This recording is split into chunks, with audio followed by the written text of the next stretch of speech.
Welcome to our channel. Today we how to verify your data accuracy in Clearbit Enrichment, beginner guide step by step clearly.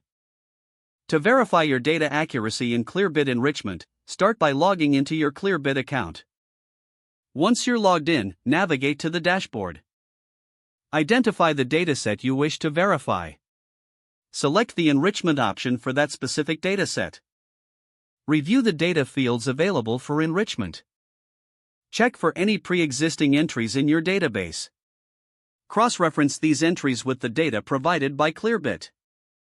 Look for inconsistencies such as outdated information or discrepancies in company size.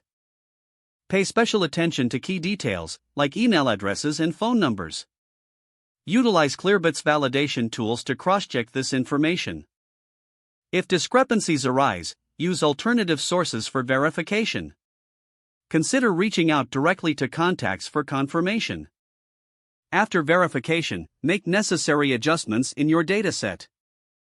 Document any changes you make for future reference. Regularly repeat this process to maintain ongoing data accuracy. This practice will help ensure your data remains reliable and up to date.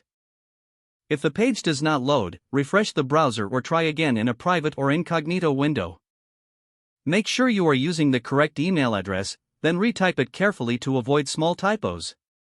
If your password is not accepted, use the reset option and create a new strong password you can remember. Check your spam folder for verification or security emails, then complete any requested confirmation steps. Enable two-factor authentication if available to improve account security and reduce unauthorized access risk. After signing in, review your profile details so your contact information and settings are accurate and current. If you see an error message, note it down and try again after restarting your device and internet connection. Log out when you finish, especially on shared devices, to keep your account and payment information secure. If the page does not load, refresh the browser or try again in a private or incognito window.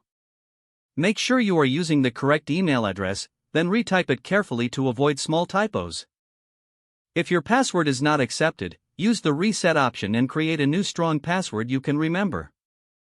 Check your spam folder for verification or security emails, then complete any requested confirmations. Don't forget to like this video and subscribe to our channel for more step-by-step tech guides.